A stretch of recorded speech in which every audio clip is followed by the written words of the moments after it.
Olá, gente, boa noite. Boa noite a todos. Jair, você pode solicitar aqui para participar pela câmera? Ótimo.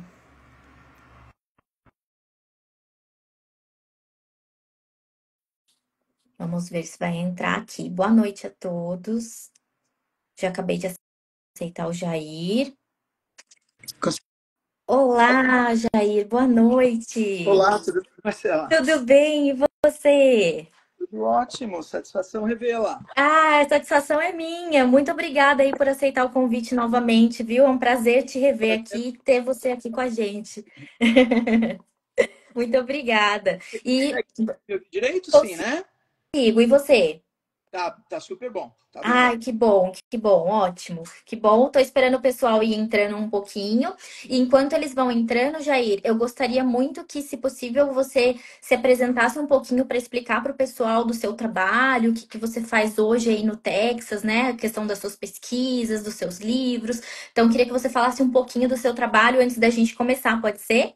Claro, com prazer. Legal. Ah, meu nome é Jair Soares, eu sou psiquiatra, eu sou mineiro, originariamente, treinei em São Paulo, mas já moro nos Estados Unidos há 32 anos. Eu Olha só. fiz minha formação de psiquiatria por aqui e acabei fazendo minha carreira acadêmica também aqui. Uhum. Eu sou catedrático na Universidade do Texas, em Houston. Já estou aqui em Houston há 16 anos. E o meu trabalho envolve atendimento clínico. Meu foco é paciente com transtorno bipolar. Pesquisas clínicas. As pesquisas clínicas são pesquisas tentando identificar marcadores biológicos que se relacionem à doença ou à progressão da doença. Legal. A, a intenção é que, em algum momento, esses marcadores nos ajudem a conseguir uma precisão maior, né, quando se escolhe a medicação para o paciente Aham. que está tentando ajudar. Temos envolvimentos em vários ensaios clínicos, né, tentando desenvolver medicações novas, Uhum. atividade de ensino também, e uma atividade grande, né, administrativa, como eu sou professor catedrático e o chefe do departamento, eu também coordeno o nosso hospital psiquiátrico. A gente tem um complexo grande de 538 leitos, são dois Olha, hospitais. Um isso. se chama, os dois são dentro da universidade, mas um é UT, né, Universidade do Texas, Harris County Psychiatric Center, é do condado nosso aqui, condado de Aham. Harris. E o outro que inaugurou há 3 anos, também, né, dentro da universidade, é UT John S. Dunn Behavioral Sciences Center. John S. Dunn é a pessoa que criou a fundação que, né, nos ajuda na parte acadêmica, é o benfeitor, a filantropista que deu o nome ao hospital e nisso criou um endowment que banca uma parte das coisas acadêmicas que a gente faz, tanto nas pesquisas quanto no ensino, né? Eu publico regularmente, geralmente em relação ao transtorno bipolar, às vezes sobre depressão refratária. Esse é um interesse meu ao longo dos anos também. Publicamos alguns livros, né, ao longo do tempo e viajo com regularidade. Vou né, a muitos congressos aqui, em outros países, no Brasil. A gente está sempre envolvido, né, com a comunidade acadêmica e colegas psiquiatras e psicólogos de ciências da saúde geral nessa área. Uma outra coisa que eu queria mencionar para Claro. terminar, tem um projeto novo que a gente começou aqui dentro da universidade, uma Aham. faculdade nova de ciências do comportamento, Olha, que envolve, legal. é bem multidisciplinar, envolvendo a psicologia, ciências sociais, neurociências, a, a escola de saúde pública também, com envolvimento importante, a faculdade de enfermagem. Então, isso é um, um, um projeto, um elemento que complementa, né, todas as atividades em relação às áreas da ciência do comportamento que a gente já vinha exercendo e ajudando a crescer aqui na Universidade do Texas em Houston. Maravilha! Nossa, quanta coisa bacana, né, Jair? Assim, eu acho que é uma gama de atividades que você desempenha hoje aí na sua vida profissional, né? Você falou um pouco da questão de ser professora, outro ponto de você atender também na clínica, né, na pesquisa. Então, acho que vai contribuir bastante aqui com a gente hoje, vai agregar muito conhecimento pra gente. Eu fico muito feliz de você estar participando aqui de novo, porque sou super sua fã, admiro muito seu trabalho, eu acho seu trabalho incrível. E fico muito feliz da gente poder estar aqui para trazer um pouquinho para as pessoas desse conhecimento que você tem sobre transtorno bipolar, viu? Obrigada. Essa é o trabalho aí no Brasil. Eu Obrigada, Jair. sou fã, admiro muito tudo que você faz aí para, né, pelo bem dos nossos pacientes. Obrigada. Bom, vamos lá então, Jair. Vamos falar desse assunto tão bacana que a gente se propôs a falar hoje. E eu queria que a gente começasse, né? Não sei o que que você prefere, mas uma coisa que me veio aqui à mente é que eu acho que antes da gente começar a falar da refratariedade, né, da complexidade aí do tratamento do transtorno bipolar, eu acho que para a gente falar de um bom tratamento, a gente tem que falar de um bom diagnóstico, né, Jair? Eu acho que muitos pacientes bipolares têm atraso no diagnóstico, né, com relação ao que está acontecendo de fato com eles, e sofrem muito tempo, principalmente com os episódios depressivos que são prevalentes, né, que são predominantes. E eu acho que muitos deles passam aí bastante tempo. Eu vejo, principalmente aqui no Brasil, não sei como é que é aí, né, no Texas e nos Estados Unidos, mas eu vejo uma dificuldade muito grande ainda dos profissionais conseguir fechar um diagnóstico de transtorno bipolar, principalmente quando a gente se refere a um transtorno bipolar mais espectral, né? Ou um transtorno bipolar do tipo 2, enfim. Isso. E eu queria saber, assim, o que que você pensa um pouquinho nessa linha do que você acha que seria, assim, mais primordial hoje para a gente conseguir fechar um bom diagnóstico, né, em transtorno bipolar, e por que que você acha que tem tanto atraso, assim, nesse diagnóstico, né? O que que você vê, assim, hoje nessa linha? A dificuldade é real, né? Está melhorando à medida que tem mais informação e mais conscientização, né, do que é o problema, dá uma noção assim de que isso não é uma coisa rara, é uma coisa que está presente praticamente em quase todos os lugares que se olhe, né? É, Juntando tipo 1 e tipo 2 é cerca de 2% a prevalência na população geral ao longo da vida. perfeito. Se a gente começa a olhar mais o espectro com as formas, né, mais brandas, chega até 5% ou mais. Cara. O transtorno bipolar do tipo 1, como a mania típica, Uhum. esse geralmente é detectável, porque a mania típica muito, causa muito problema no funcionamento da pessoa, o paciente acaba sendo internado. É difícil alguém estar numa mania assim plena Uhum. e isso ser visto, não ser detectado, né? Perfeito. Mas Uhum. o transtorno bipolar do tipo 2 acaba não reconhecido muitas vezes. Uhum. Porque o que se vê mais é depressão, pode ter um pouco de ansiedade, né, que é uma Perfeito. comorbidade importante. Às vezes, uma comorbidade também com álcool, abuso de substâncias, que faz a manifestação ficar mais complexa ainda. Mas a hipomania pode ser mais súbita e pode passar despercebida, Uhum. né?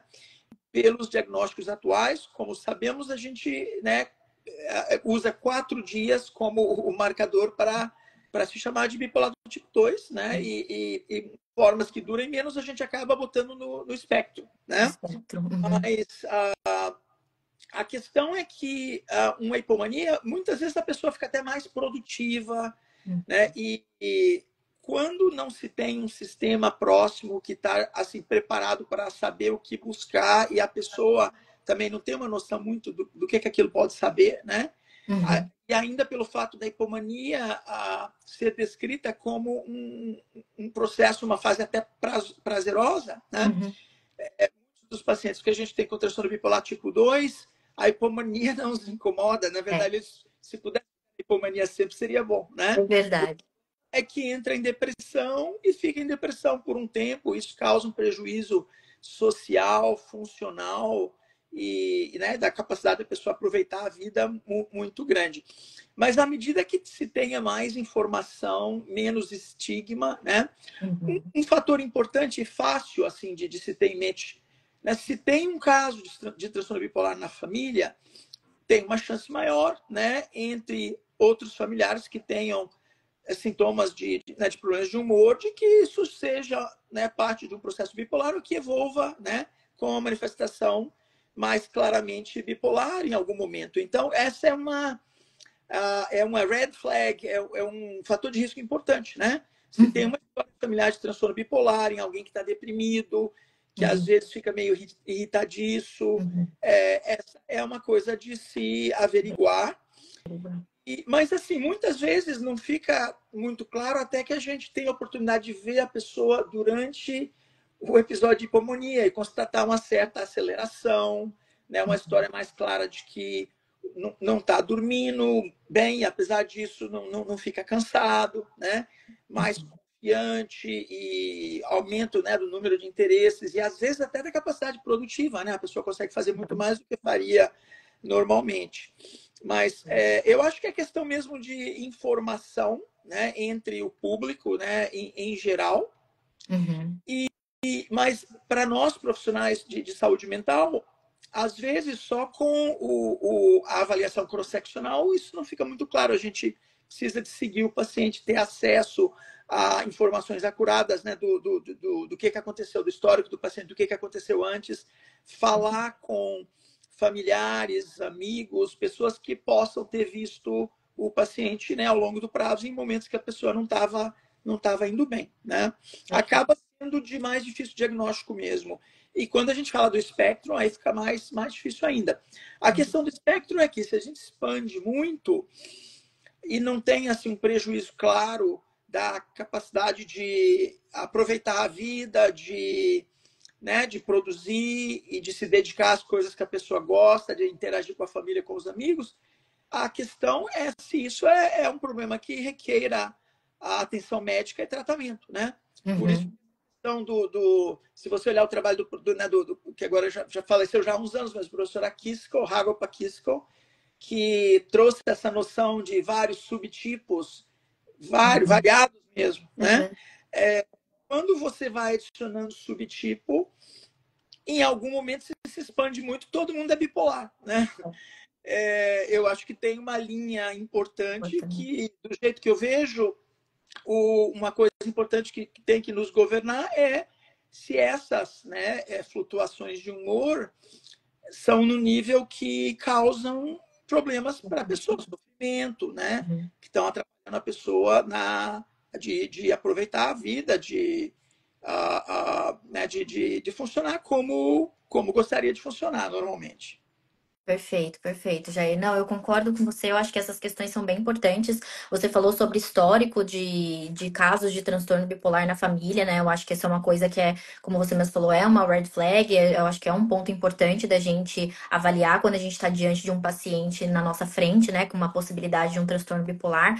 Uma coisa que eu acho que é interessante também, né? Não sei como que você pensa, mas eu acho que quando o paciente traz históricos também de suicídio na família, né? Eu acho que é um ponto que também acende um alerta aí pra gente pensar em transtorno bipolar, ou então, de alguma maneira, ele já fez tratamento há muito tempo com antidepressivos, não teve resultados, né? E não teve melhoras no quadro depressivo, ou então sentiu aí que de alguma maneira o efeito não foi dentro do esperado. Não sei, eu acho que esses pontos talvez também sejam sinais para ajudar a gente nesse processo, né? Essa é uma constatação importante. Muitos dos pacientes que a gente tenta e não está conseguindo ajudar, muitas vezes tratando depressão, ansiedade, a, a questão principal muitas vezes é o diagnóstico mesmo, né? Assim, eu acho que é rever o diagnóstico, ter mais informação, fazer um acompanhamento mais próximo para ter uma certeza diagnóstica maior, que vai levar ao tratamento mais adequado. Perfeito.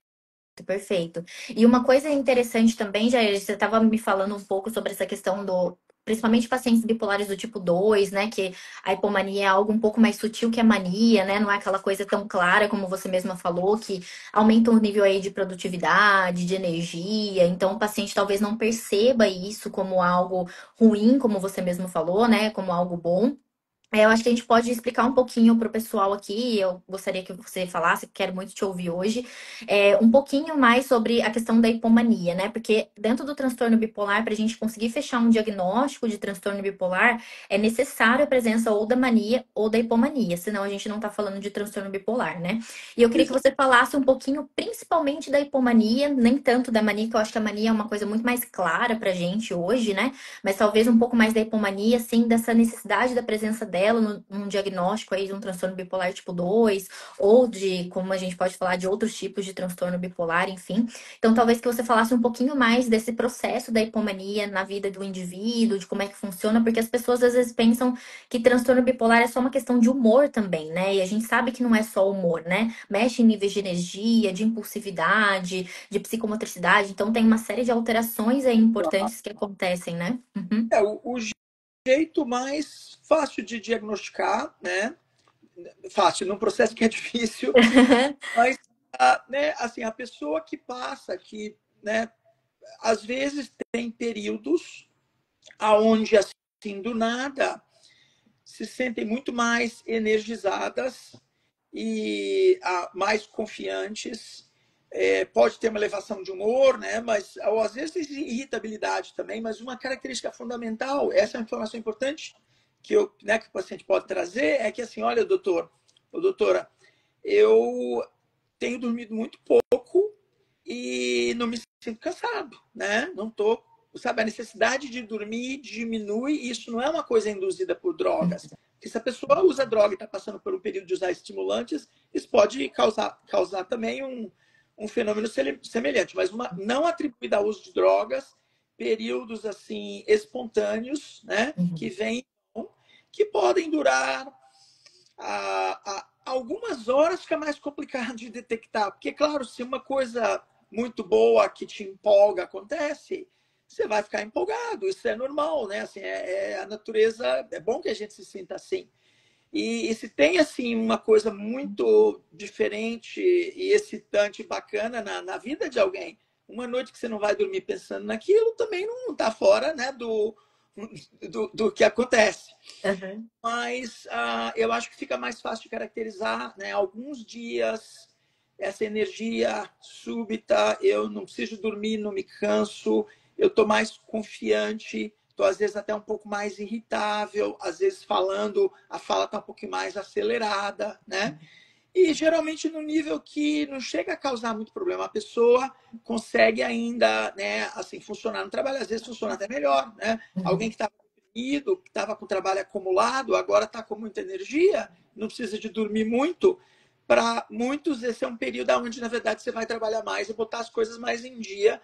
E isso faz com que fique mais complicado de detectar nesse nível, né? Mas o Uhum. problema não fica só assim. Para muitos, aí você começa a ter problema de atenção, ou se já tinha problema de atenção, piora. Você começa uma coisa, mas já vai para outra e para outra, e não, né? Tem, eu, Entendi.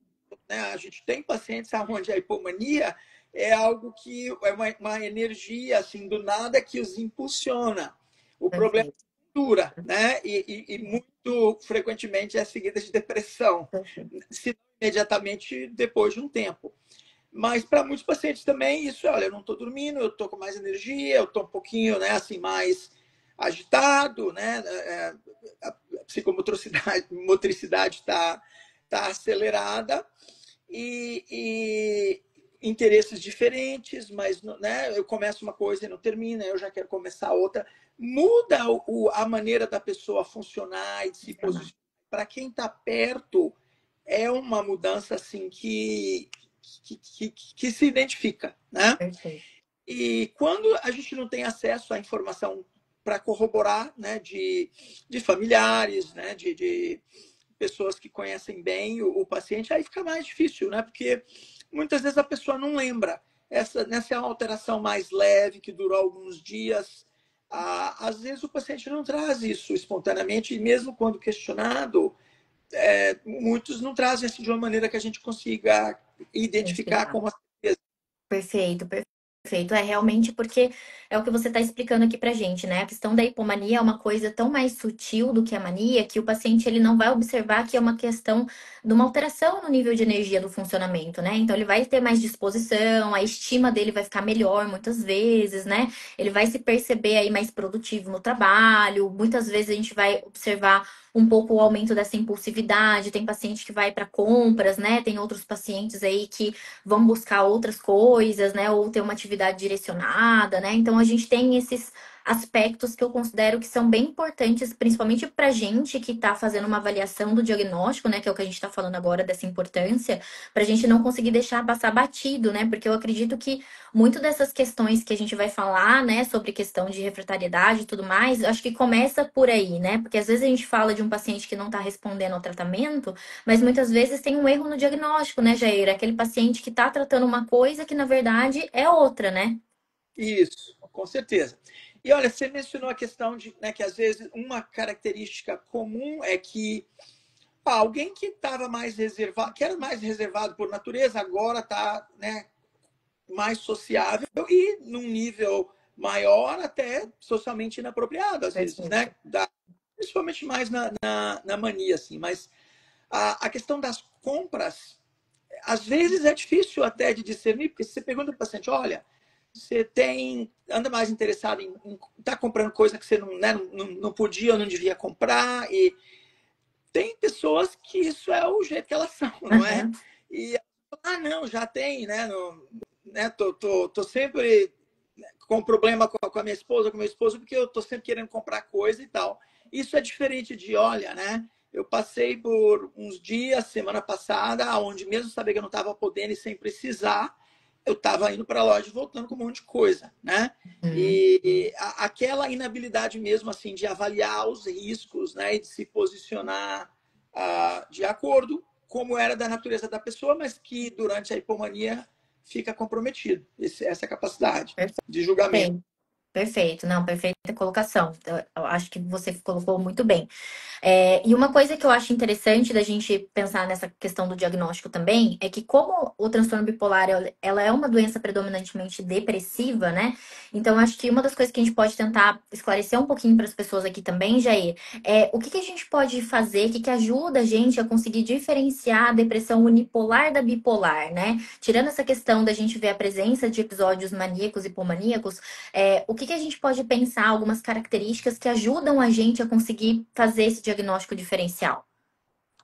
Pois é, olha, só pela depressão fica difícil, né? Uhum, Porque, de novo, assim, o paciente bipolar do tipo 1, mais comumente, a depressão é aquela depressão, sabe, sem energia, né? E uhum, a, trocando a noite pelo dia, uhum. e uma depressão, às vezes, até mais, né, melancólica mesmo. Mas, e no bipolar tipo 2 é uma coisa mais parecida com o que a gente vê nos pacientes unipolares, com uma depressão clínica, onde um pouco de ansiedade, mas isso pode acontecer nos dois, né? Uhum. Eu acho que só pela apresentação da depressão fica complicado, mas assim, uma depressão muito severa, muito assim, enérgica, melancólica, com pensamento suicida forte, né? Uhum. Ou história de tentativa de suicídio, isso é uma coisa que te Alerta, faz né? um transtorno bipolar tipo 1, mas claro, não diagnostica, né? Perfeito. Porque o bipolar do tipo 2 pode se apresentar assim também. Perfeito. Então, eu acho que a gente consegue pensar, talvez, em algumas questões que ajudem a gente a mapear isso, como a gente falou da hipomania, como você está falando dessas questões suicidas, um pouco dessa questão mais enérgica, né? Mas eu acho que também a gente pode ir pensando, talvez, em algumas outras características, como a gente estava falando aqui, que eu acho que ajudam. Um paciente que talvez esteja tratando uma depressão unipolar há muitos anos sem nenhum resultado, por exemplo, né? Eu acho que isso talvez possa ser um sinalizador para a gente pensar também numa depressão bipolar, né? Ou então aqueles pacientes que, de alguma maneira, a gente está entrando aí com os antidepressivos e ou fez aí já uma virada, ou de fato aí não está tendo resposta adequada ao tratamento, né? Então, eu acho que talvez essas ideias também possam ajudar a gente a conseguir ter um direcionamento, né? concordo, essa refratariedade nos faz questionar, é uma boa colocação, a tua. Uma outra coisa que eu queria também trazer é assim, da minha experiência clínica, principalmente pacientes unipolares, mas também bipolares do tipo 2, você vê isso com alguma frequência. O paciente que a gente está tratando a depressão e que nunca melhora, tem um grupo significativo que está, principalmente com essa popularização do uso da marihuana, né? Essa questão assim, mais romântica de que, como é uma coisa natural, de repente não causa problema, né? E uma causa comum de depressão que não melhora, né? Olha só. E um uso assim muito regular, a pessoa fica mais distraída, tira um pouco da vontade, né? Essa é uma causa frequente de uma depressão mais crônica que não melhora. Eu já tive vários pacientes que o dia onde eles se convenceram que vamos tentar um pouco, né, parar o uso da marihuana, a responsividade à terapia, à medicação, melhorou muito, né? Melhorou muito. É uma causa comum, na minha opinião, na minha prática clínica, de uma depressão que continua, né? E de uma coisa que fica mais difícil de combater, porque como tem, não é, tem essa noção romântica mesmo, de que porque né, uma erva, uma coisa da natureza, mas tem muita erva que se a gente usar regularmente não vai Claro. para a gente, não Bom é? pra gente, com Mas certeza. o uso regular causa muito problema, que confunde com a depressão mesmo, né? Porque fica mais distraído, fica sem vontade, né? Perfeito. Baixa libido muitas vezes também, né, Jair? O paciente queixa. Então, acho que realmente isso daí que você falou é muito importante, porque muitas vezes é isso que a gente está debatendo aqui, né? O que a gente vai chegar lá, né? Mas eu acho que a gente refletiu o que é refratário, né? Então, assim, quais são os pontos que levam a essa suposta refratariedade? É um caso refratário de fato? É um erro diagnóstico? É uma questão de uso de substâncias que está atrapalhando, né? Eu acho que são questões aí, né? E olha, uma coisa também que eu acho interessante que eu queria trazer e comentar, há um movimento mais recente entre Uhum. a área, assim, de se dizer que, ao invés de a gente chamar de depressão refratária, vamos mudar a nomenclatura. Quem sabe uma depressão de difícil tratamento, né? Porque refratário transmite uma coisa assim muito, sabe, a finalística, a pessimista, não é? Aham, aham. Parece que tem depressão refratária, passa quase que assim uma falta de esperança, né? E Esperança, aham. olha, uma depressão de difícil manejo, eu acho que é algo que transmite assim a possibilidade da gente continuar investigando e mudando coisas até que a gente encontre algo que vai ajudar a pessoa. Perfeito, perfeito. Não concordo contigo. E aí, para a gente começar a dar uma entrada um pouquinho nisso, né? Eu queria que a gente começasse primeiro a falar do clássico, para depois a gente entrar no refratário. Hoje, né, atualmente, com os quadros que a gente tem de transtorno bipolar, seja ele tipo 1, tipo 2, um ciclotímico, enfim. Quando a gente fala num tratamento mais clássico mesmo, né, Jair? Assim, vou pedir para você passar, porque eu quero muito te ouvir hoje. Mas quando a gente fala de um tratamento mais clássico para transtorno bipolar, quando a gente fala de diferentes possibilidades de tratamento, o que hoje a gente usa com mais frequência para tratar o transtorno bipolar? Essa é uma pergunta excelente. O que acontece? A gente tem hoje um cardápio bem maior, Uhum, mas não significa que as medicações que vieram mais recentemente sejam melhores, uhum, né? É que da medicação que vai ser a mais adequada para aquele paciente específico. perfeito. Na minha opinião, um paciente bipolar que nunca tentou lítio deveria tentar, né? Porque não é para todos, mas Uhum, para uns 20 ou 30% que respondem, é uma medicação excelente, tem efeitos colaterais, como todas as medicações têm, mas com um manejo clínico adequado, um cuidado do paciente. Eu conheço alguns dos pacientes que eu conheço, alguns dos quais eu tratei, que evoluíram melhor, né, ao longo de muitos anos, são pacientes que descobriram que respondem bem ao lítio e conseguiram ficar com o lítio. Às vezes tem que combinar alguma coisa esporadicamente quando, por exemplo, tem uma depressão ou quando entra numa mania, mas para eles virou uma medicação assim, sabe, uma medicação principal para mantê-los estáveis que funciona bem para alguns. Aham. Outros estabilizadores de humor também, né? Medicações antigas que são ainda muito atuais, como o ácido valproico é uma, né? A carbamazepina, oxcarbazepina, são medicações antigas, genéricas, que funcionam, que têm um papel e que funcionam bem para muitos pacientes. Nos últimos 20, 30 anos, vários antipsicóticos atípicos foram comprovados também serem medicações boas para não só tratar a mania, mas para manter uma estabilidade a longo prazo e algumas até para ajudar a tratar a depressão. Então, viraram parte do armamentário, né? Desde as mais antigas, né? Que, de novo, os efeitos colaterais todas têm, mas assim, são individualizados. Então, uma medicação que vai causar, por exemplo, lítio, pode causar pouco efeito colateral para uma certa pessoa na dose certa, com monitoramento adequado, mas pode ser um desastre para outro, né? E isso não é diferente para as medicações mais novas, né? Por exemplo, das que foram adicionadas mais recentemente, tem uma que chama lurazidona, tem outra que chama cariprazina, né? Uma coisa boa que tem acontecido é que várias dessas já são genéricas e quando viram genéricas, o preço fica, né, mais. Tomar isso a longo prazo é um fator muito importante, né? Porque Claro. acabaram de chegar, muitas vezes custam 10 vezes mais, mas não são 10 vezes melhores. Às vezes não são uma vez melhor, às vezes são até piores, né? Perfeito. Então, uma noção importante que a gente tenta combater não é porque chegou ontem e custa 10 vezes mais que é melhor, né? Essas a gente acaba reservando para quem experimentou outras que não ajudaram.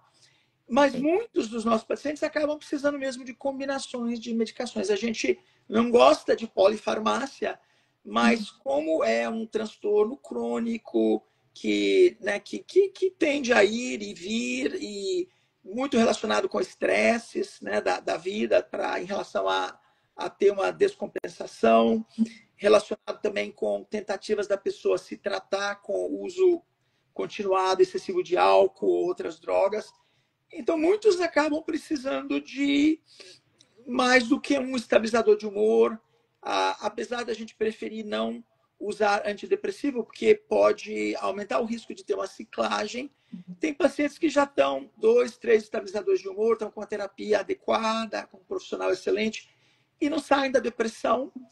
E tem um valor de se adicionar um antidepressivo, né, de uma forma monitorada para conseguir tirá-los dessa depressão. Eu tenho pacientes que, apesar de já estarem com 2 ou 3 estabilizadores de humor, se eu não os deixar com um antidepressivo, eles vão ficar numa depressão crônica, né? Então, acertar a dose, monitorar, acaba.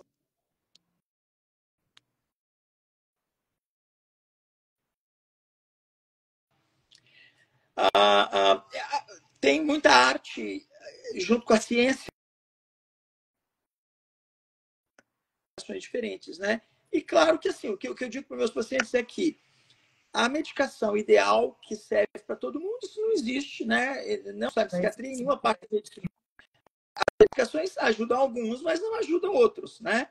Então a questão é achar a pessoa que vai se beneficiar daquela medicação, aonde os efeitos colaterais vão ser tolerados, né? Eu já os previno, olha, né? A chance da gente achar o que te ajude, que não tenha nenhum efeito colateral, não é muito grande, mas claro, se for um efeito colateral, né, assim, problemático para ti, e o que é problemático para você pode ser diferente, né, do que é para mim ou para outro, né? E, então é questão da gente discutir um cardápio aonde vamos ver a chance que isso aqui te ajude, aonde os efeitos colaterais, né, vai ter algum tipo, mas o que você prefere? Se correr risco de aumentar peso não é uma coisa que você quer, né, que a gente consiga Manejar. e, de novo, tem, né? A gente acaba tendo que trazer essa questão e juntar isso a outras maneiras de manejar peso. Mas para uns, assim, olha, não me dê nada que vai aumentar meu peso que eu não vou tomar, né? Ou, por exemplo, né, se o lítio tem uma chance de causar um pouquinho de tremor, quando a gente está ajustando a dose, tremor, né, das mãos, ou boca seca, me dá porque eu não vou querer, né? Uhum.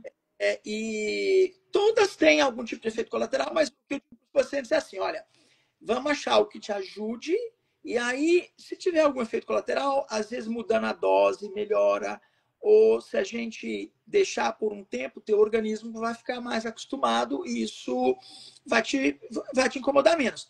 E eu termino dizendo que a busca da medicação ideal geralmente termina com o paciente no hospital, né? Porque você É, começa a mexer numa coisa que está é ajudando e verdade. essa quando você estava descompensado, você estava mais preparado a ver né, algum efeito colateral que sobrou como um preço que você tem que pagar para a tua Exato. estabilidade. Né? Mas aí, Exatamente. quando você está estável há um tempo, você, eu acho que o jogo muda um pouco, onde a pessoa já fala, olha, né, isso aqui está me incomodando, já tem um tempo, eu estou estável faz tempo, será que eu ainda preciso? Uhum. Né? O que a gente faz? A gente tenta reduzir a medicação um pouquinho, né? Uhum. Às vezes funciona, mas assim, um papel importante, né, do clínico que está manejando, o psiquiatra que está manejando essas medicações, é manejar a expectativa mesmo, né? Porque se a gente começa a ficar muito procurando pelo em casca de ovo, Uhum. a gente termina a, a, não ajudando, né? Assim, a gente acaba colocando o paciente num curso que não vai levar à estabilidade, né? Perfeito, perfeito. É, eu acho que isso que você falou sobre a questão da gente avaliar também o que que é tolerável, né? Porque às vezes o paciente ele não tolera nenhum tipo de efeito colateral, né? Então, vamos supor, como você mesmo falou, boca seca. Gente, se aconteceu boca seca, o que que dá pra fazer? Dá pra beber mais água, se hidratar mais, né? Então, assim, fazer algum movimento em prol disso pra gente não ter que necessariamente mexer no medicamento, porque muitas vezes o ganho que ele tá tendo com aquele tratamento tá sendo muito bom. E a questão do que ele está tendo como efeito colateral está sendo mínimo. Então, acho que eu vejo muito isso falando na minha prática. Eu, como psicóloga, eu psicoeduco muito o paciente nesse sentido, de dizer para ele, vamos ver os ganhos versus as perdas que você está tendo, né? Então, se essas perdas estão sendo muito insuportáveis, como, por exemplo, um paciente, às vezes, em uso de lítio e começa uma poliúria, é uma coisa que para ele é muito ruim, tudo bem, acho que a gente revê, e aí a gente pensa em outras possibilidades e tudo mais. Mas eu acho que uma questão de boca seca, um tremor leve de extremidade, né? Que é uma coisa mais controlada, eu acho que dá pra gente ir tentando manejar isso de outras formas, né? A questão do peso é outra também interessante, porque muitas dessas medicações aumentam, né? Podem causar um pouco de aumento de peso, mas a parte, assim, o problema de peso é uma coisa complexíssima, né? Hum, E muitos já tinham pré-existente. Claro que exato.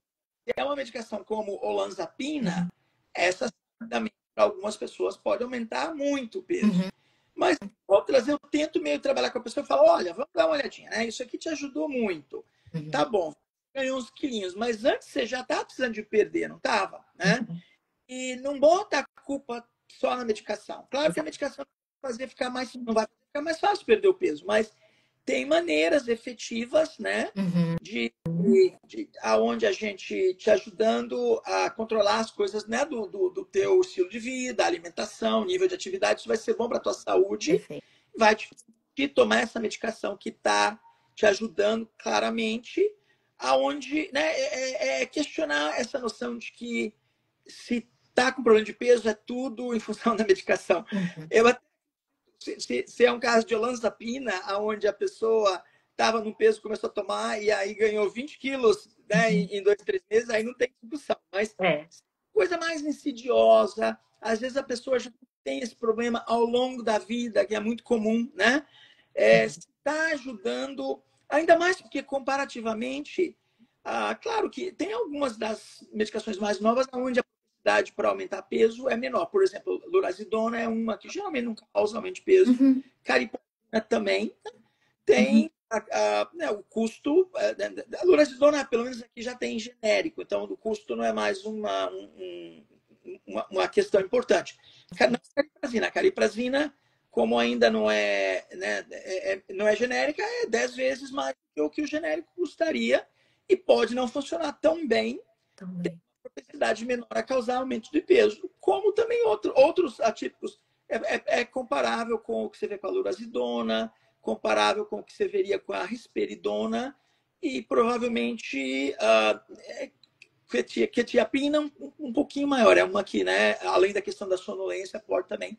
Mas, de novo, olha, tudo isso tem pacientes para quem por exemplo, eu citei a quetiapina, né? É uma medicação para muitos dos meus pacientes.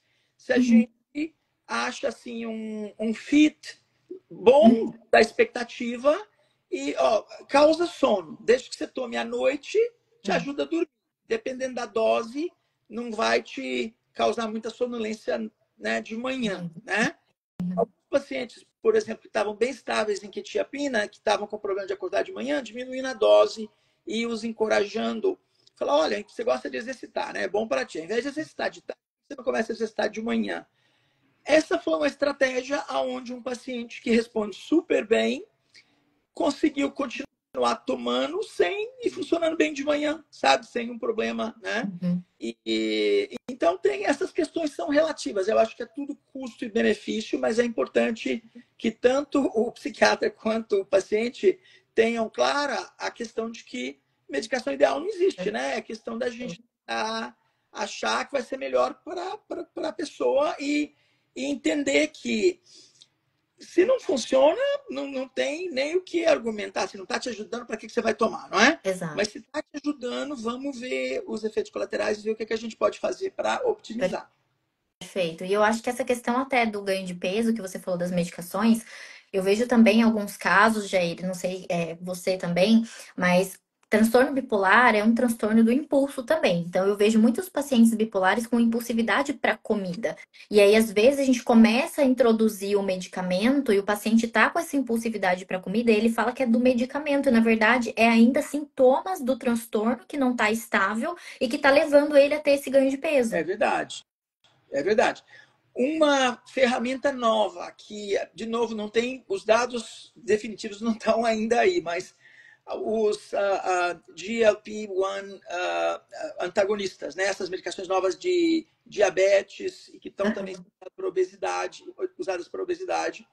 Como obesidade é um problema muito frequente entre os nossos pacientes com transtorno bipolar, aqui nos Estados Unidos seguramente, e eu imagino que aí no Brasil também, né? Uhum. À medida que a gente entenda melhor o que essas medicações possam fazer também para, por exemplo, desejo de usar álcool e drogas, né, e propensidade para esse comportamento mais compulsivo com comida, com alimentações, e mesmo saúde geral, né, eu acho que elas vão acabar tendo um papel importante. Por agora, a gente consegue prescrevê-las aqui com o seguro pagando, se é para diabetes tipo 2. Para obesidade, o paciente pode ter prescrito, vai ter que pagar fora do seguro do bolso. Uhum. Isso ainda é alto, limitando o acesso. Mas à medida que você tenha mais dado, eu imagino que essa seja uma área muito promissora, porque se é uma população que já tem uma obesidade muito grande, que junto com as medicações, alterações do estilo de vida ao longo prazo, gera problemas, né, físicos, cardiovasculares, uma predisposição maior para diabetes e outros problemas médicos, né? E Uhum. parte pode estar vindo das medicações que a gente usa, que ajudam de uma maneira, mas que causam problemas metabólicos, né? Vários, ou uma Uhum. propensão maior a problemas metabólicos. E a outra parte também, porque muitos, né, dos nossos pacientes, como isso, quando estão deprimidos, principalmente, né? Assim, a habilidade da pessoa se cuidar bem diminui, né? A vontade de fazer uma caminhada, de fazer um esporte, um exercício, fica comprometida. Mas eu tenho muita esperança de que essas medicações novas para obesidade vão provar ter um papel importante mesmo para ajudar a longo prazo, vão Uhum. virar uma parte importante do manejo clínico para amenizar essas questões físicas, metabólicas que acabam refletindo no cérebro. Perfeito. Perfeito, perfeito. Eu acho que todas essas questões que você trouxe, né, que a gente está falando sobre o tratamento do transtorno bipolar, envolve, como a gente está falando, de um tratamento mais clássico, né? Então, que a gente vê resposta, que a gente tem retorno, né? Tirando essas questões que são mais desafiadoras, como manejar sobrepeso, manejar efeito colateral, talvez mais desconfortável e tudo mais, a gente ainda está falando de algo mais que dá um tipo de resposta no tratamento.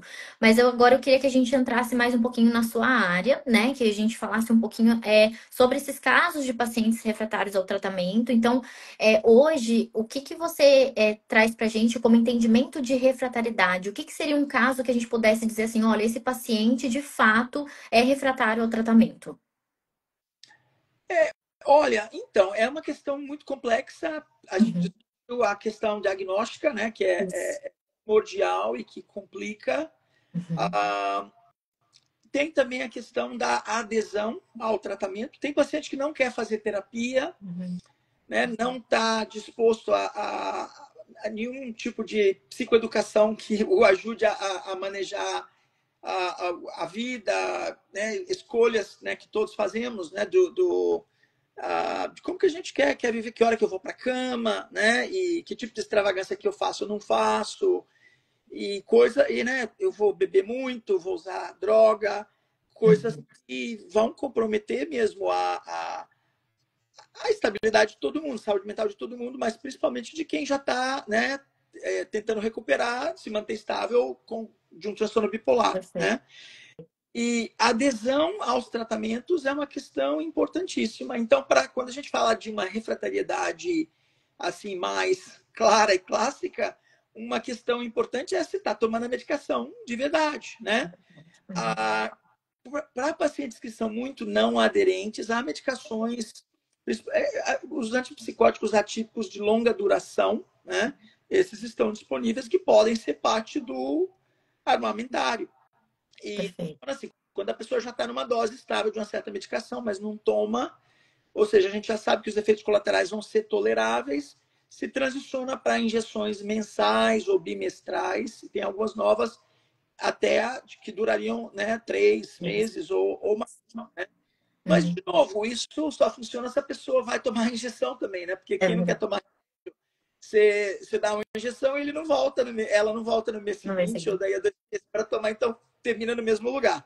Uhum, Mas se verificando que a pessoa está tomando direitinho a medicação, isso é o relato do paciente junto com a corroboração dos familiares, né, do suporte sim. social da pessoa. Mas a causa, na minha opinião, mais comum mesmo, acaba sendo assim um suporte social difícil, sabe? Pessoas com uma situação de vida muito complicada, muito estresse, Uhum, que é difícil já estresse assim crônico. Nesses casos, às vezes não tem remédio ou terapia, né, que vão ajudar a pessoa a atingir uma estabilidade e ficar estável, né? É questão da gente mesmo trabalhar com o paciente, com a família, o suporte social, para tentar mudar essas situações, né, que muitas vezes sejam fontes crônicas de estresse. Uma fácil que eu já encontrei na minha atividade profissional era uma paciente que trabalhava período noturno, né? E isso, para quem tem transtorno bipolar, está tentando se estabilizar, ficar trabalhando, né? E não funciona, é muito difícil, né? Encontrar alguém que muito. vai atingir uma estabilidade e ficar estável por um período de tempo, se tem essa questão, né, de estar trabalhando no período noturno. Então, essa aí, na verdade, não foi difícil de consertar, porque com uma carta dos profissionais envolvidos dizendo, olha, a pessoa tem uma condição médica aonde trabalhar o período noturno não é uma boa ideia, né? É, E seria uma coisa importante que a empresa isso. propicie né, um schedule diferente. Essa é fácil. Mais complicados são situações maritais, familiares, né, de coisas que são difíceis de resolver, que a pessoa ainda não está no momento, não está preparada para, né, sair de situações de abuso, de coisas assim que causam estresse continuado, que não vão ajudar se a situação é muito complicada, sabe, o remédio ajuda um pouco, mas, né, terapia ajuda, não tem, né, mas às vezes a pessoa está parada naquela fonte perpétua de estresse ali, até chegar numa situação onde tenha, né, uma habilidade de escolher diferente e de, sabe, mudar para uma condição mais favorável, né? Uhum. Às vezes é sozinho, não é? Se está morando num ambiente que está muito complicado, nocivo, às vezes um período, desde que, né, isso seja possível, né, com um outro familiar ou né, amigos ou sozinho, né? Exato. Tem vários que conseguem manejar. Isso é um caminho para maior estabilidade, porque vai diminuir o estresse. Claro que assim, com a terapia, a pessoa aprendendo, né, ferramentas, desenvolvendo ferramentas para identificar esses estresses dos quais a vida está cheia Perfeito. e desenvolver uma habilidade melhor mesmo de escolher coisas, né, do estilo de vida que vão favorecer e que vão ajudar a pessoa, o paciente, a se posicionar para ir melhor, né? Para ter um curso melhor, ao invés de um curso cheio de estresse e cheio de recaída, né? Perfeito, Posso falar perfeito. do que fazer, porque, né, a gente sabe que situações complicadas às vezes são, né, não, se fosse fácil de resolver, já tinha resolvido, né? Mas Sim, com a certeza. questão fundamental é que na prática clínica a gente vê isso direto, são situações crônicas complicadíssimas aonde, sinceramente, né, o remédio vai ajudar, mas não vai resolver. Resolver. A gente até fala, né, Jaeda, o quanto as mudanças também no estilo de vida vão corroborar bastante para essa melhora significativa no quadro clínico, né? Porque às vezes é o que você disse, a gente entra com um processo medicamentoso, mas o paciente não promove uma mudança na vida dele, né? Que a vida dele vai ser basicamente o entorno que vai conseguir, de alguma forma, fazer com que essa estabilidade fique, que ela permaneça, que ela seja alcançada, à medida que ele vai promovendo essas mudanças. Então, se é um paciente, por exemplo, como você mesmo falou, que trabalha à noite, né? Eu tenho vários pacientes médicos com plantão noturno, né? Então, é uma das coisas que eu trabalho com eles também, modificar isso. Ou tem uma rotina de higiene de sono muito ruim, dorme muito E, tarde, né? Acorda muito tarde, não tem prática regular de atividade física, né? Não tem rotina no dia, o dia todo atrapalhado. Então, acho que até a gente fala da terapia de ritmos, né? Circadiano, que ajuda bastante nesse processo também. Mas eu acredito que essas mudanças no estilo de vida também elas favoreçam bastante essa questão do paciente conseguir responder melhor ao tratamento medicamentoso, né? na minha opinião, são tão importantes quanto a medicação e a terapia, né? Sim.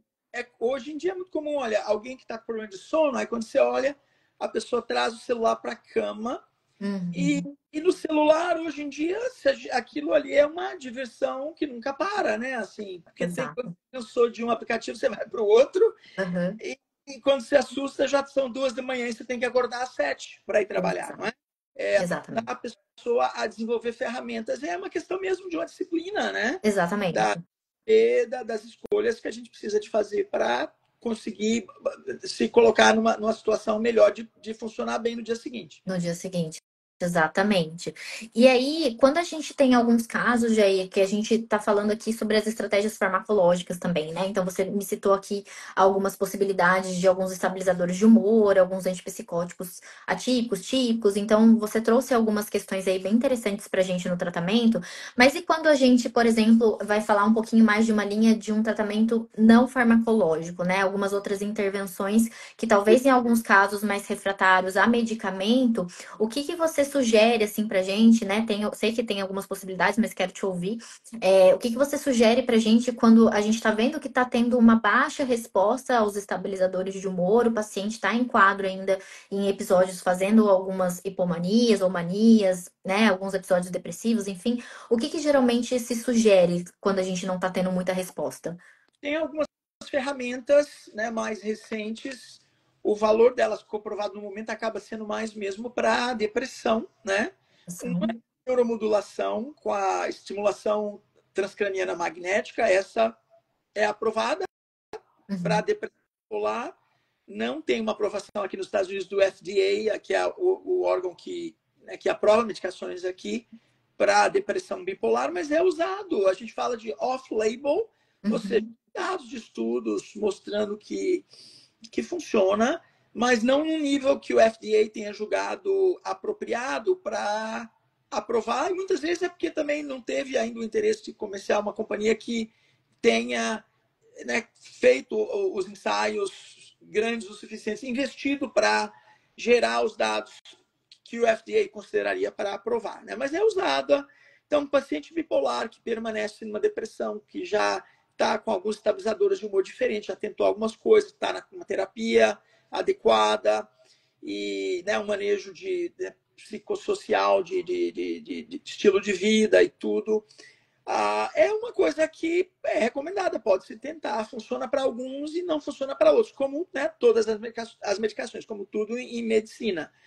E, é uma coisa que às vezes leva o esquema tradicional são 4 a 6 semanas, 5 dias por semana, sessões que duram 45 minutos, mas abordagens mais recentes que parecem também funcionar, aonde é um período mais intensivo, né? Você fica várias vezes ao dia, sessões mais curtas, por um período de tempo mais curto e que supostamente gere uma resposta.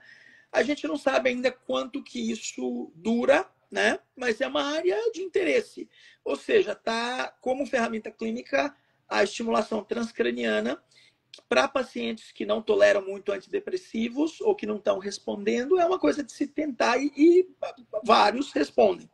E a outra são as injeções de a droga ketamina, que é um anestésico, e é uma droga antiga que, né, que já existe há muito tempo e que às vezes até é uma droga de abuso, né?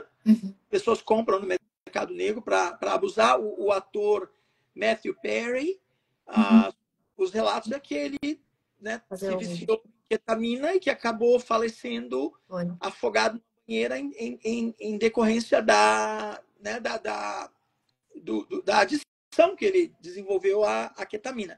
Mas o uso aqui seria em condições controladas, não é algo que você dê para o paciente levar para casa, ele vem na clínica, recebe uma injeção de ketamina e tem também uma forma, um primo da ketamina chamado esketamina, que por forma inalatória, que funciona para alguns pacientes também, mas, de novo, essas não têm uma aprovação específica para transtorno bipolar. São medicações que funcionam para depressão e parece que, inclusive, depressão bipolar, apesar de não ter uma aprovação específica.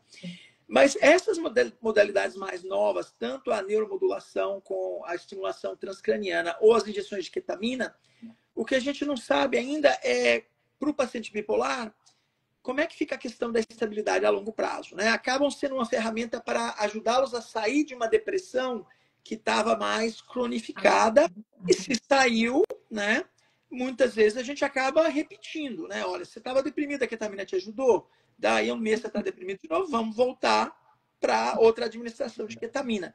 Então, vários pacientes acabam entrando num esquema mais recorrente que ajuda alguns, né? Não é para todos, como estava discutindo, mas tem um valor, sabe? E uma questão interessante agora, são ferramentas totalmente experimentais em ensaios clínicos, mas há uma discussão e uma expectativa de que algumas das medicações antigas psicodélicas, como, por exemplo, psilocibina ou LSD,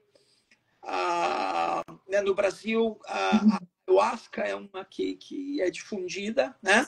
Nada disso é aprovado para uso terapêutico, mas há um interesse grande de se investigar em situações adequadas, onde a pessoa possa ser monitorada propriamente para ver se é algo que tenha um papel. E essas investigações começam com a depressão unipolar e acabam, né, gradativamente sendo estendidas para a depressão bipolar, se parecem funcionar bem para o paciente com depressão unipolar. Então, para isso, a gente precisa de mais dados e de mais tempo para ver se vão ser ferramentas, né, úteis. Mas há uma expectativa grande entre nós, profissionais de saúde mental, de que algumas dessas, principalmente para facilitar a psicoterapia, né? A ideia muitas vezes é que uma sessão com a medicação psicodélica, com um apoio psicoterápico, possa facilitar a psicoterapia, né? Aham. Ver as travas que às vezes estavam impedindo o progresso do processo psicoterápico e levar a uma estabilidade maior. A ideia é muito interessante, né? Aham. Vamos ver se os dados corroboram. Corroboram para isso, perfeito. Gente, para quem tá perguntando, o doutor Jair vai responder as perguntinhas no final da live, então vocês separem as perguntinhas de vocês, que a gente vai responder as perguntinhas no final da live, a gente só tá complementando aqui o nosso raciocínio dentro dos conteúdos. E, Jair, outra coisa interessante, né? Você tá falando muito aí dos tratamentos não farmacológicos, falou da estimulação magnética, da ketamina, a gente tem a eletroconvulsoterapia também, né? ECT, eu acho que também é uma outra aí que a gente usa Importante, bastante, os casos mais graves ainda. casos mais É graves como ainda, né? lítio, apesar de muitos anos de coisas novas que surgiram, para alguns casos ainda é o que se tem de melhor. Perfeito. Eu tenho casos de pacientes que só responderam à eletroconvulsoterapia. Realmente, eu acho que nós temos aí uma resposta muito boa, assim, em muitos casos, né? Vidas, apesar do É preconceito, o preconceito verdade. vem dos excessos, anos 60, filmes que Isso. retrataram abusos ou fictício até, né? Exato.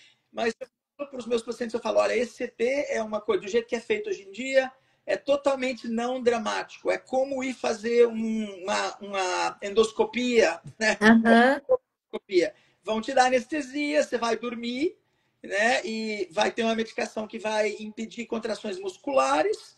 O ECT vai induzir uma convulsão, né? Mas uma convulsão aonde Controlado. se percebe ou qualquer dor ou sofrimento não existe, porque a pessoa está anestesiada e em condições próprias, monitorada, acorda daí uma meia horinha, depois já vai para casa. E, de novo, uma sessão só não resolve, mas um curso de ECT, que geralmente são de 6 até 10 ou 12 sessões, salva muitas vidas para pacientes que não respondem a outras coisas. Perfeito. E aí a gente tem um debate que eu acho que é muito curioso também, né, Jair? Que é assim, será que todo paciente bipolar vai alcançar uma remissão total dos sintomas, né? Será que assim a gente vai conseguir fazer com que todo paciente alcance uma estabilidade ideal, digamos assim, né? Eu acho que é uma reflexão aí bem interessante pra gente, né? Essa questão essa colocação é muito boa, essa pergunta é muito boa. Eu falo, né, o que eu digo assim, olha, né, já faço isso faz anos, né, faz vários anos, Uhum.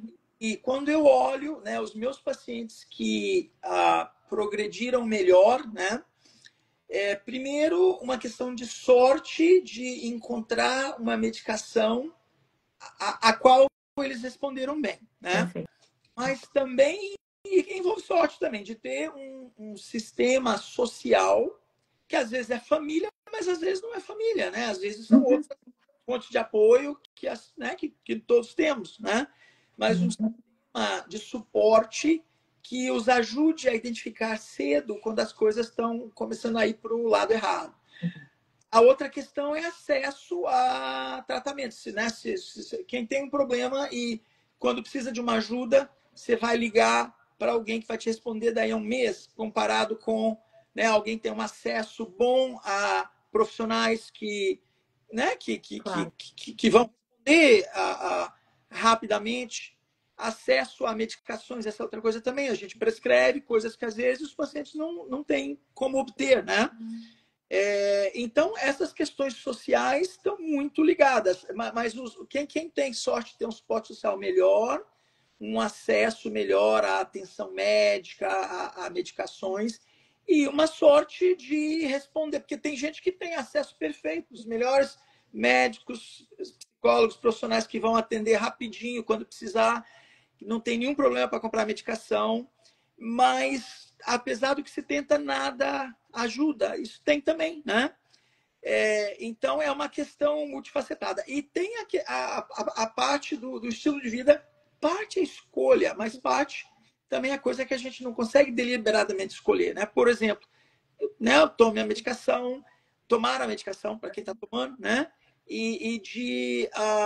Né, eu acho que não parar porque está com algum efeito colateral que, né, tá bom, não estou muito satisfeito com esse efeito, mas olha, você lembra como é que era quando, né, antes de se encontrar esse remédio, né? Mas um suporte social bom, acesso às medicações, a sorte de se responder ao que tem e escolhas boas. A parte das escolhas boas tem muito a ver também com coisas pré-mórbidas, né? Ou seja, antes de desenvolver o transtorno bipolar. Quem já funcionava bem, né? Uhum. Ia bem na escola, formou, né, bem e trabalhava bem, e aí veio uma mania. Esse é um tipo de prognóstico comparado com quem já tinha uma história assim muito crônica de muita alteração de humor, sabe? Uhum. Antes de alguém que não conseguiu ter na escola, já não conseguia achar trabalho, parar em trabalho. E, né, tem a ver muito também com o nível pré-mórbido, porque, de novo, né, o nível pré-mórbido são outros transtornos que a gente diagnostica diferentemente, mas que provavelmente estão relacionados, inclusive questões de personalidade, né? Uma Claro. história assim muito significativa de abuso, abuso físico, abuso sexual repetido. Essas coisas marcam as pessoas, a biologia, o cérebro, de uma maneira muito adversa, né? Onde Perfeito. ficam mais predispostas mesmo a álcool, drogas e depressão, ansiedade, transtorno bipolar, basicamente todo tipo de problema de transtorno mental, né? Então, quem já cresceu, assim, já começou muito cedo e já tinha muita dificuldade de funcionamento, geralmente são pacientes que não respondem tão bem quanto, por exemplo, uma pessoa que estava indo, né, estava indo bem, foi bem na escola, formou, sabe, conseguia Uhum. trabalhar uma vida, né, manejável e legal e de repente adoeceu, né? Perfeito. Para alguém assim é melhor do que quando o caso já é muito já crônico desde o começo, né?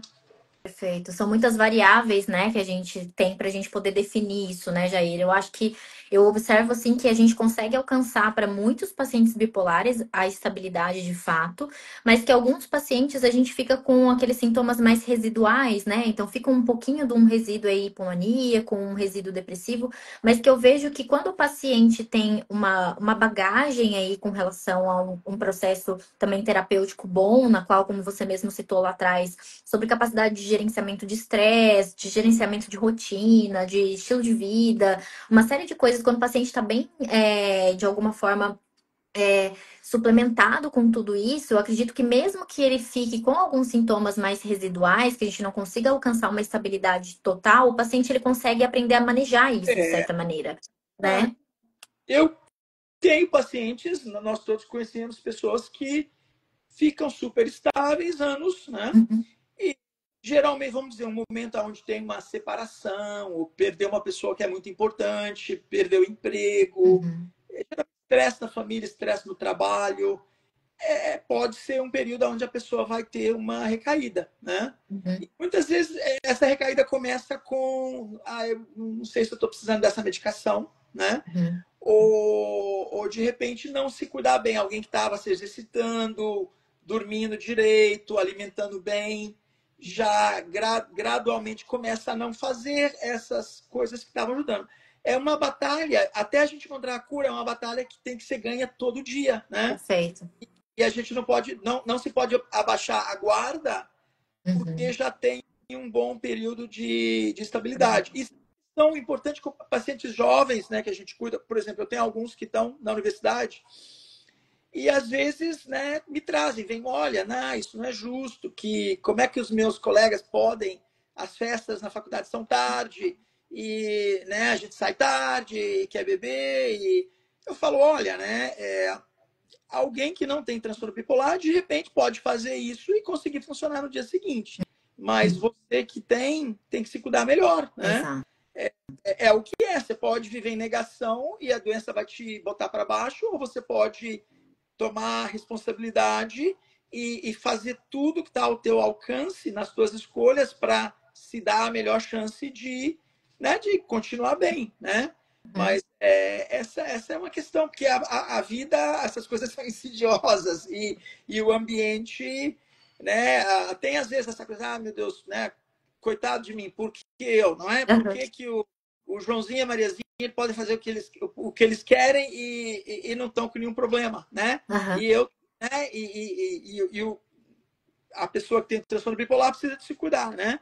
Mas é perfeito. como também, por exemplo, quem tem diabetes, não dá para sair comendo bolo de chocolate e não exercitar, porque vai, né? Vai eventualmente Claro, morrer, né, da doença. perfeito. Mas se dá, pode ter uma vida super boa, né? Normal, né? Uhum. Com o fator de que tem que, né? Tem que cuidar do estilo de vida e tomar as medicações que ajudam. E não dá para fazer as mesmas coisas, assim, extravagâncias que outros que não têm esse problema, às vezes fazem sem aqui, assim, pelo menos do que a gente percebe, conseguem funcionar ainda, né? Aham, perfeito. E isso daí vai também do nível de aceitação do diagnóstico do paciente também, né? Porque eu acho que quanto mais ele reluta contra esse diagnóstico, né? Quanto mais ele não aceita isso, menos ele adere ao tratamento, como você mesmo falou, porque para ele poder entender, né, que de fato a vida dele mudou, ou seja, ele a partir do momento que ele tem um diagnóstico, ele precisa ter mais qualidade de vida, ter uma rotina, né? Conseguir fazer uma boa higiene do sono, conseguir aí manter uma forma de estilo de vida mais adequada, com alimentação, com uma série de fatores, para ele aceitar isso, ele tem que entender que ele realmente tem um transtorno e que aquilo de fato faz parte da vida dele, né? E não ficar num processo negacionista, né? Eu acredito que isso é muito importante também. E isso, olha, é qualquer problema médico, né? Assim, crônico, mais sério, e o transtorno bipolar está encaixado, transtorno unipolar recorrente também, né? Uhum, Tem ferramentas que ajudam na recuperação, aonde a recuperação pode ser prolongada e a vida pode ser muito boa, mas entendendo que não se cura. exato. O dia que abaixar a guarda e não quiser fazer as coisas que estão te ajudando, a chance de ter uma recaída é grande. Grande. Perfeito. E eu queria finalizar, Jair, com uma pergunta que eu acho que ela é curiosa para muitos bipolares, e eu queria ver o seu ponto de vista sobre isso. É que a gente ainda tem, né, embora a gente consiga alcançar estabilidade em alguns pacientes bipolares, alguns deles ainda têm queixas cognitivas significativas, mesmo quando estáveis.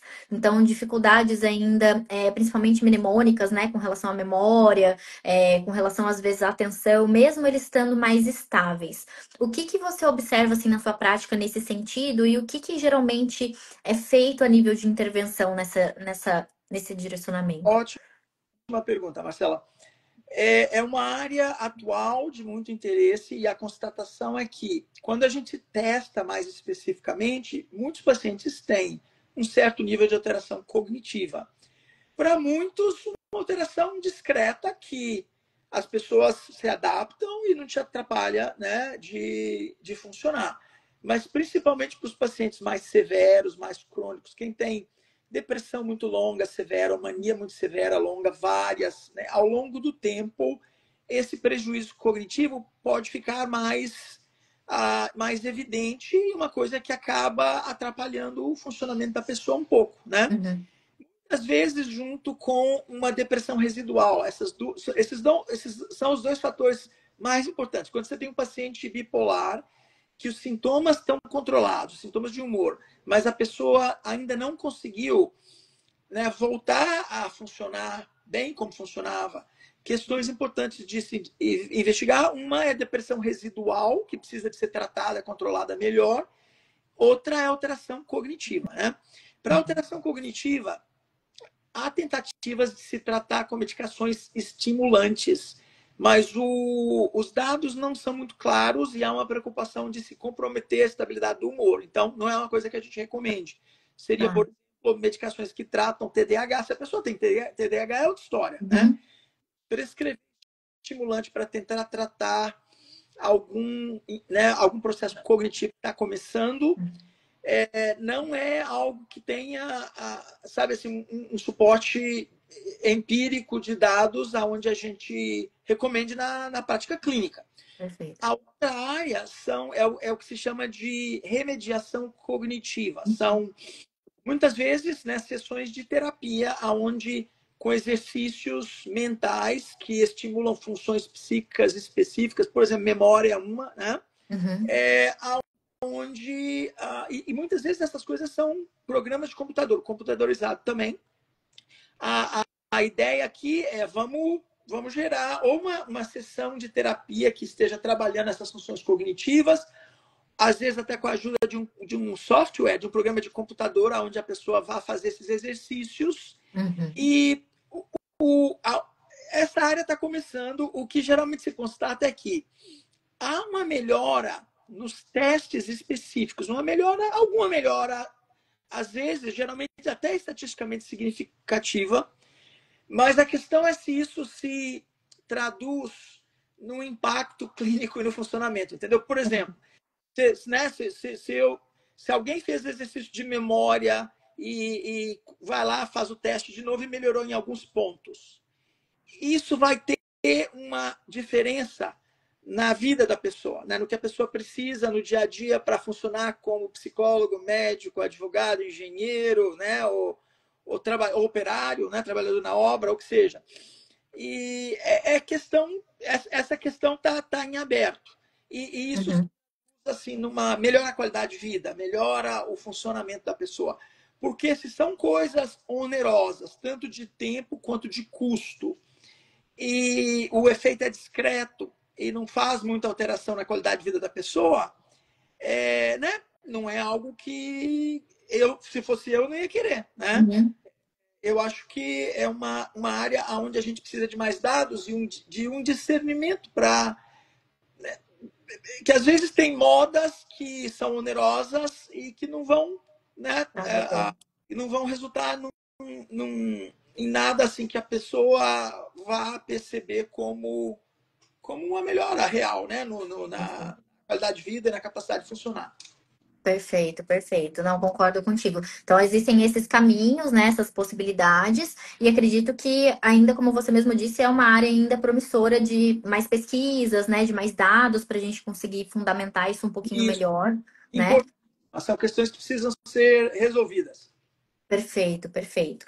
E eu queria, enquanto o pessoal, gente, eu vou abrir para vocês fazerem perguntas para o Dr. Jair. Então, quem tiver dúvidas e quiser já escrever as perguntinhas, pode começar a escrever aí embaixo, que o Dr. Jair vai responder para a gente finalizar aqui a live.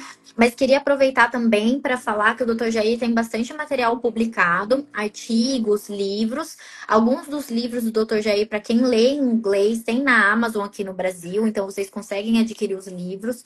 Tem um livro muito legal do Dr. Jair que eu tenho aqui comigo, que é Mecanismos Básicos e Implicações Terapêuticas de Transtorno Bipolar. É este livro aqui, desta capa aqui. É um livro muito bom do Dr. Jair, eu gosto muito. E tem outros livros muito bons deles também. Então, se vocês quiserem adquirir, consegue adquirir na Amazon, principalmente para os colegas, né? Os psicólogos aqui, os colegas psiquiatras.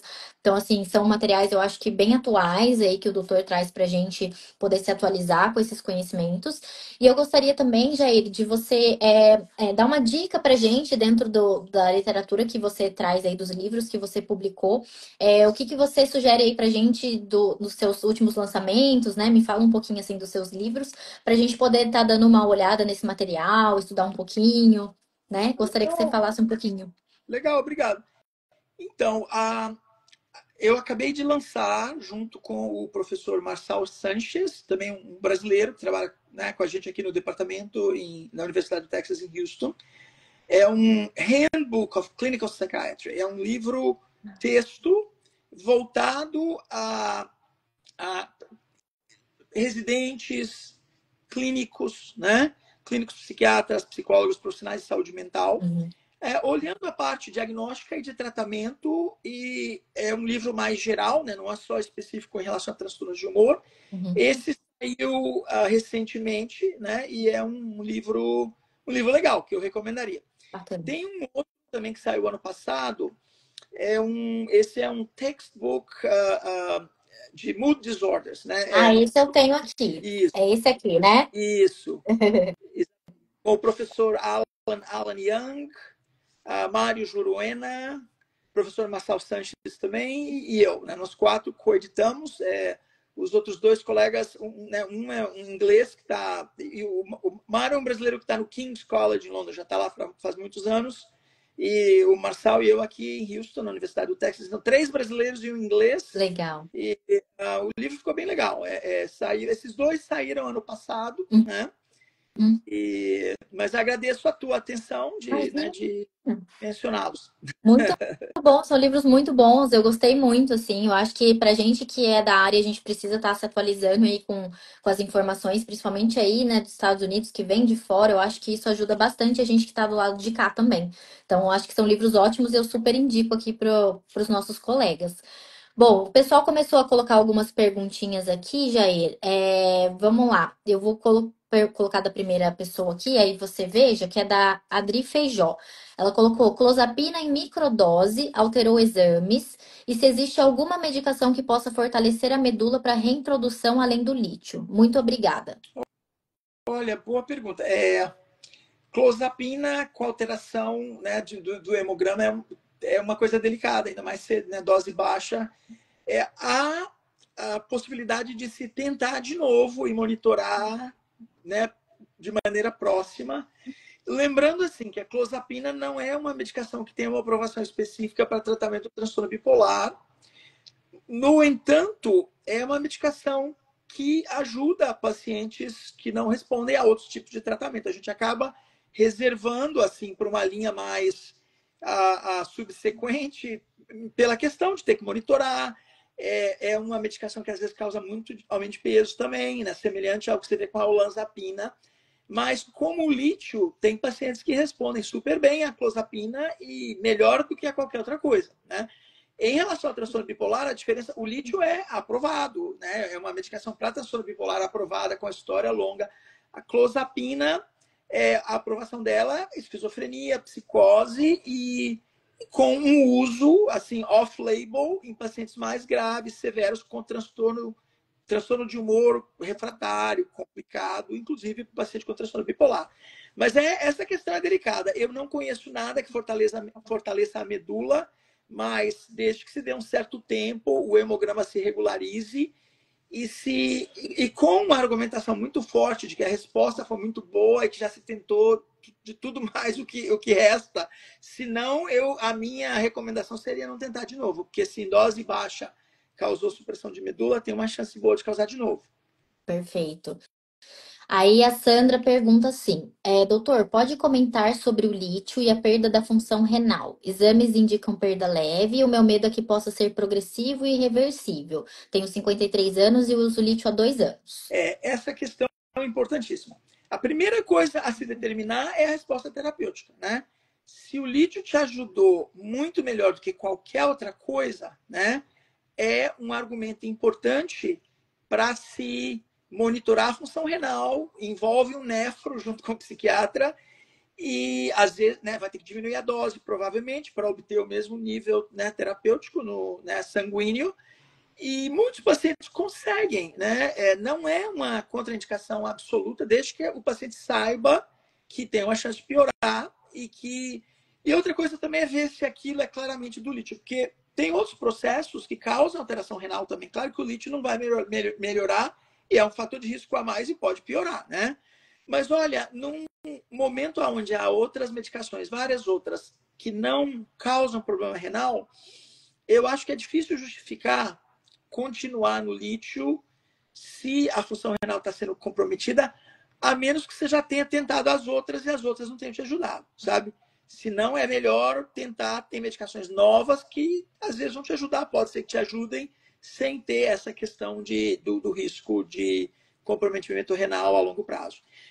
Pode chegar num ponto onde os teus né, médicos vão recomendar que não se tome mais o lítio, porque a função renal continua deteriorando, né? E de repente chega um momento onde não vai ser uma opção, é algo que vai ter que trocar. Tem pacientes, por outro lado, onde a gente continua monitorando a função renal e a deterioração é pequena, compatível com o processo do envelhecimento, onde se ajustou a dose do lítio, onde os níveis terapêuticos né, sanguíneos estão né, num patamar que é seguro e aonde se consegue continuar tomando uma medicação que está te ajudando. Perfeito. E aí tem mais uma que pergunta se o aripiprazol ele é indicado no tratamento do transtorno bipolar porque ela toma com o lítio e ela está estável. Pois é, é uma medicação que ajuda. Essa é uma combinação boa, né? Tem vários pacientes que respondem. Eu acho que se está te ajudando, com certeza, eu não mexeria. Perfeito. A Kátia está dizendo que tem uma paciente que ganhou peso com a medicação, se é possível usar canetas como o Ozempic. Pois com certeza, né? Isso não seria uma contraindicação e tem um uso cada vez mais regular para tratar de obesidade, mas isso é uma coisa que precisa de ser discutida com, né, os psiquiatras não estão prescrevendo muito Ozempic ainda, pelo menos por aqui. Uhum. Geralmente tem um clínico geral que vai estar envolvido, né? Mas algumas dessas mais novas, dos primos do Ozempic, são aprovados para obesidade. A questão é o acesso, que o seguro muitas vezes não cobre ainda, né? Mas é uma questão financeira de acesso. Se está na tua, né, prerrogativa, né, comprar, fora se o seu seguro não cobre, é uma escolha que você pode fazer desde que tenha um profissional monitorando adequadamente. E é uma coisa que ajuda com a perda do peso e tem até assim uma expectativa, né, que precisa ser confirmada, corroborada por dados, de que possa até diminuir riscos cardiovasculares e, sabe, tem dados surgindo de que diminui o peso e pode ajudar com outros riscos cardiovasculares também, né? Seria Perfeito. uma coisa Uma positiva. opção, né? É. Verdade. E aí a última me perguntou para você assim, tomo Rexult, Depaquene, Virtuoso e continuo depressiva. O que é o virtuoso? Eu não sei qual que é Virtu... Eu não sei qual que é o Virtuoso também, não. O nome comercial para mim diferente. é diferente. Não sei, deixa ela ver o que que é o Virtuoso. Mas eu acho que é um antidepressivo, eu acho, Jair. Deixa eu confirmar aqui. Peraí, deixa eu confirmar aqui para nós. Virtuoso. Ah, Vamos ver. vou te... Já Já responderam aqui, Marcelo. respondeu. Olha, Ah, tá deve ser. dentro de medicações que, né, que são é concebível e se está te ajudando, legal. Mas assim, você tem que, claro, né, tá trabalhando proximamente com os teus profissionais de saúde que possam estar, né, tá monitorando e recomendando. Mas assim, essa combinação específica é cabível e às vezes necessária e se está te ajudando, legal. Uhum. O que ela tá questionando aqui é por que que ela continua com depressão, né? Aí eu acho que vai muitas coisas, né, Jair? Tem que voltar para o teu psiquiatra, né, para o teu psicólogo e discutir coisas diferentes que vocês possam tentar. Às vezes é ajustar a dose, às vezes é aumentar a frequência da terapia, uma abordagem diferente da terapia, ou trazer outras medicações. Se essas daí, né, o que não está te ajudando, de repente se retira e tente outras coisas que possam ajudar melhor, né? Perfeito. Mas muitas vezes de ajustar a dose também. É verdade. É importante você trabalhar proximamente com né, com o teu psiquiatra para ver quais seriam as tuas melhores opções. Perfeito. A gente vê, às vezes aqui, eu recebo alguns pacientes até com subdoses medicamentosas, né? Subdose de divalproato, subdose de lítio, e aí o paciente queixando, né, de não melhorar. Não, muitas vezes, né, assim, ah, profissionais bem intencionados, clínicos gerais, geralmente, ou médicos de família, que não estão acostumados a lidar com os casos mais complicados, né? Exato. E quando eles nos consultam, é bom porque às vezes é fácil de resolver, é questão de ajustar a dose um pouquinho, né? Muitas vezes nem é outra medicação que você precisa, mas é ajustar as doses para maximizar a chance de resposta. De E o psiquiatra que vê casos complicados, né, é mesmo o profissional que tem uma mão melhor para lidar com essas situações de várias medicações. Perfeito, exatamente. Ótimo, Jair, perfeito. Gente, se alguém tiver mais alguma perguntinha, a hora é agora. A gente está finalizando aqui a live. Jair, de qualquer maneira, eu quero te agradecer muito pela sua presença hoje. Muitíssimo obrigada. Você é um profissional assim exemplar. Eu te admiro demais. Quero agradecer muito pela sua presença aqui, por ter esclarecido tantas dúvidas aqui pra gente, ter trazido tantas informações super pertinentes que a gente precisa estar aí trazendo para as pessoas, esclarecendo para as pessoas, porque transtorno bipolar é uma doença tão complexa, né? Eu falo que ela é um transtorno bem camaleônico, né? Ela se disfarça de tantas coisas. Então a gente às vezes se confunde aí nos diagnósticos com transtornos de personalidade, como você falou, transtornos de ansiedade. Então eu acho que assim, a gente esclarecer e tentar desmistificar esse transtorno é uma coisa muito importante. Ter profissionais como você assim na vida da gente faz toda a diferença. Então, muito obrigada. Como eu disse antes, a admiração é mútua e agradeço muito a oportunidade, satisfação poder estar aqui com você e com a tua audiência aqui, Marcela. Muito obrigado. Obrigada a você, Jair. Muito obrigada, gente. Obrigada pela participação de vocês. A live vai ficar salva aqui. Eu vou salvar e vou compartilhar com o Dr. Jair. Então, vocês podem acessar tanto na página do Dr. Jair quanto na minha página. Jair, qual que é o seu Instagram mesmo? Como é que tá o nome dele? Então, Jair Soares, mas a minha inicial do meio é C, né? É. É Jair C. Soares, tudo junto. Perfeito. Então, para quem quer seguir o Dr. Jair, Jair C. Soares, tudo junto, que aí vocês conseguem acompanhar a Isso. publicação deles, material. O Jair está sempre divulgando muitas coisas interessantes e importantes. Então, para quem quiser acompanhar o doutor, eu acho que vai ser bem importante. E agradeço mais uma vez a participação de Aqui a todos. gente fica econômico nos sobrenomes. Aí eu era Jair Fica. Soares, aqui eu virei Jair C. Soares. Ficou econômico, né, Jair? Perfeito. Jair, uma boa noite para você. Muito obrigada.